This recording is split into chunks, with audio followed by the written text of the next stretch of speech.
법원 승진 공탁법 10문제 풀어보겠습니다. 앞에 10문제는 등기법 10문제고 뒤에 10문제는 11번부터는 공탁법 문제예요.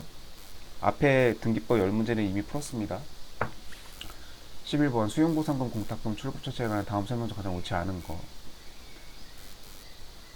사업시행자가 수용보상금을 공유자 전원을 피공탁자로 하여 공탁한 경우에 공유자가 여러 명이 있나봐요. 공유자 각자가 자기의 등기부상 지분에 해당하는 공탁금을 출급 청구할 수 있다. 네, 각자 자기 거 출급 청구할 수 있죠. 이거 그 등기법에서 보면은 그 가등기에 기한 본등기 할 때 그 가등기 지분이 여러 명인 경우에 그 중에 한 명이 가등기권자는 그 자기 지분만에 대한 본등기만 가능하죠. 다른 사람 것까지 본등기 할 수 없어요. 처분행위이기 때문에. 반대로 상속인이 여러 명이 있다. 근데 이 상속 등기를 할 건데 그 중에 한 명이 다른 상속인들 전원을 위해서 그 상속 등기를 해야죠. 자기 지분만의 상속 등기는 안 돼요. 또 여기랑 반대죠. 그리고 그 대장상 그 소유자로 여러 명이 돼 있는데 그 중에 한 명이 자기만의 소유권 보존 등기 안 되죠. 네, 다른 사람 것까지 다 한꺼번에 다 같이 전원의 그 소유권 보존 등기를 해야죠. 그래서 소유권 보존, 상속 이거는 전원을 위해서 한 사람이 하더라도 다 전원 거를 다 같이 해줘야 되고 지금처럼 이렇게 공탁금 출급할 때 수용보상금 출급할 때 이럴 때는 자기 지분 것만 해야 되고요. 그 다음에 가등기에 기한 본등기 할 때도 자기 지분 거에 대한만 해야 된다. 그러니까 이렇게 반대라는 거 구분해서 잘 알고 있어야 됩니다. 객관식에서도 잘 나오고 2차에서도 이런 거 잘못 쓰면은 이런 거는 정말 크게 감점될 것 같네요. 제 생각에는. 1번 맞고요. 2번 피공탁자가 갑과 을로 기재되어 있더라도 갑은 이렇게 해가지고 출급 청구할 수 없다고 그랬죠. 이거 너무 많이 나오는 개념이죠. 이거 아마 공탁법에서 객관식 그 순위를 매기자면 가장 많이 나오는 형식상의 기재로 확정된다. 피공탁자가 갑과 을이면 갑과 을이 같이 저기 해야지 갑이 뭐 자기 이렇게 했다고 해서 판결문을 갖고 와도 안 됩니다. 2번 틀렸어요.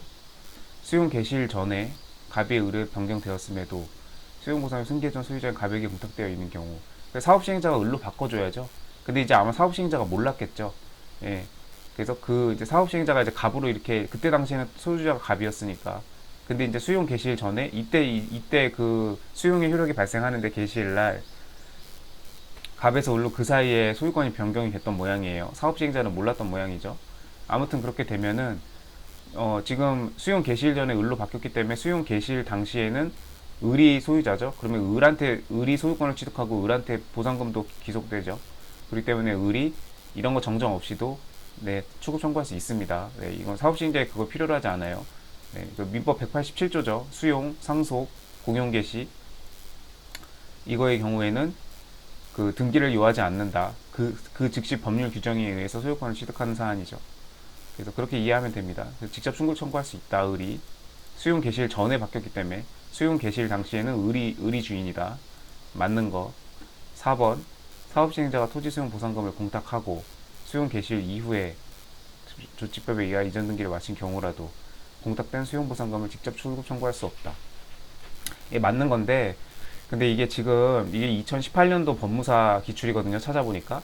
근데 거기서는 이렇게 쉼표를 찍고 문장을 좀 구분을 해서 이렇게 해줬는데 저는 처음에 이게 이해가 안 됐어요. 사업시행자가 주어져 지금 사업시행자가 주격조사죠.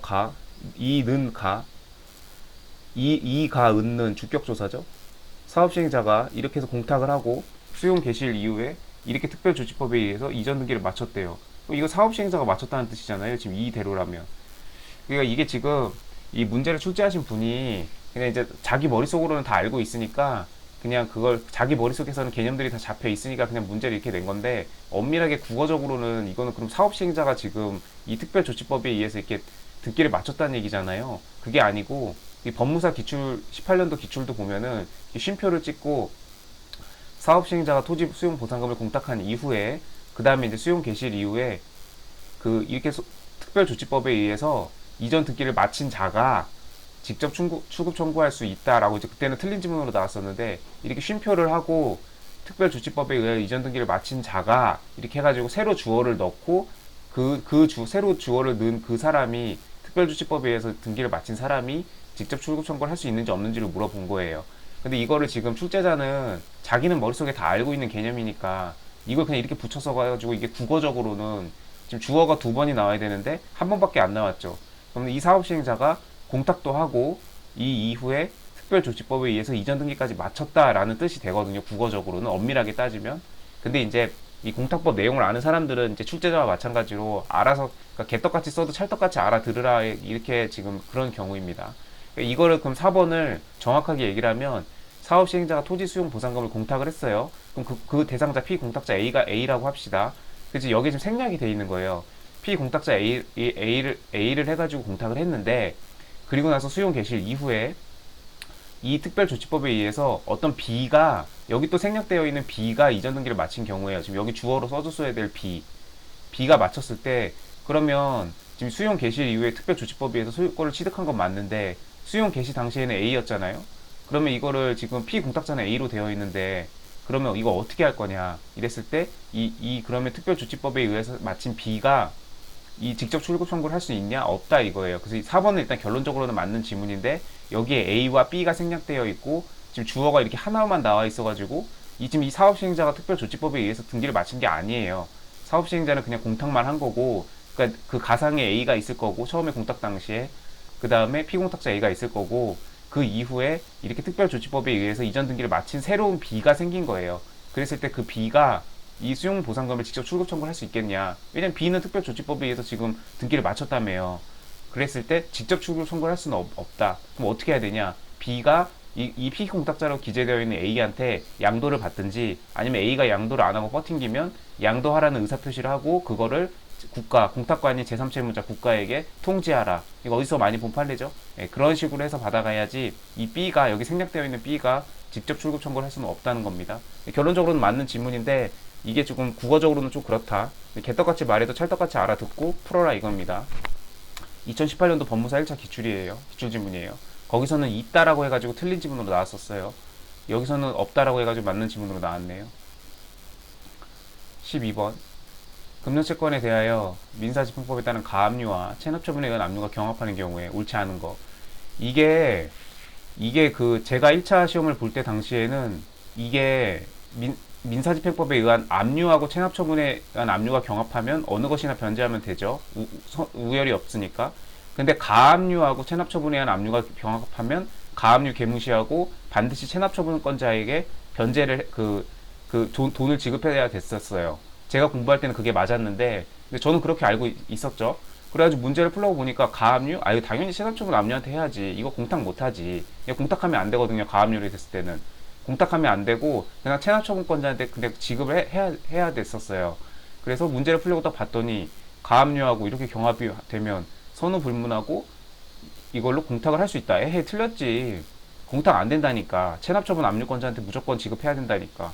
그러면서 1번 바로 틀렸네 이러면서 밑을 쓱 봤는데 이게 지금 제3채무자는 위 가압류 집행공탁을 신청할 때 이렇게 기재하고 모두 기재해야 된다. 지금 이게 가능하다는 전제 아래 지금 문제가 보기가 계속 지금 이어지는 거예요. 여기도 보면은 집행공탁을 신청을 수리한 공탁관은 지금 할 수 있다고 해놓고 공탁을 할 수 있다. 그리고 할 때는 이렇게 기재해야 된다. 그렇게 해서 기재를 받으면 공탁관은 이렇게 해서 통지를 해줘라. 지금 이게 가능하다는 전제하에 이렇게 나오고 있잖아요. 저는 처음에 문제가 이게 오타인 줄 알았어요. 이게 가압류가 아니고 압류로 바뀌면 압류하고 체납처분에 의한 압류가 경합하면 그때는 이렇게 이거 공탁할 수가 있죠. 그리고 이제 공탁관은 사유신고 해야 되고 이렇게 통지 다 하고. 그래서 이게 압류하고 체납처분에 의한 압류로 바꾸면 이게 다 맞는 말인데, 근데 지금 이거 가압류잖아요 지금. 문제가 잘못된 건가? 뭐지? 한참을 고민을 했어 이거. 한참을 고민했는데 알고 보니까 2023년 작년 11월 달에 선례가 나왔더라고요. 그래서 변경이 됐어요 이게. 그래서 제가 공부할 당시에는, 제가 1차 시험을 볼 당시에는 제가 알고 있던 내용이 맞았는데 지금 기준으로는 이게 이제 이게 바뀐 겁니다. 그래서 가압류의 경우에도 이게 민사집행법상 압류의 경우와 마찬가지로 이때도 공탁을 할 수가 있어요. 그렇기 때문에 작년 11월에 선례 바뀌었다는 거. 자, 그래서 이제 바뀐 선례 내용들을 이제 풀게요. 이게 선례 바뀌었으니까 지금 최신 선례 문제로 낸 겁니다.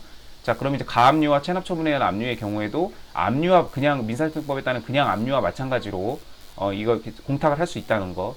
자, 그렇게 되면 이제 가압류와 체납처분 압류가 경합하는 경우에 선후 불문하고 압류하고 똑같이 보고 풀면 됩니다. 제3채무자는 291조,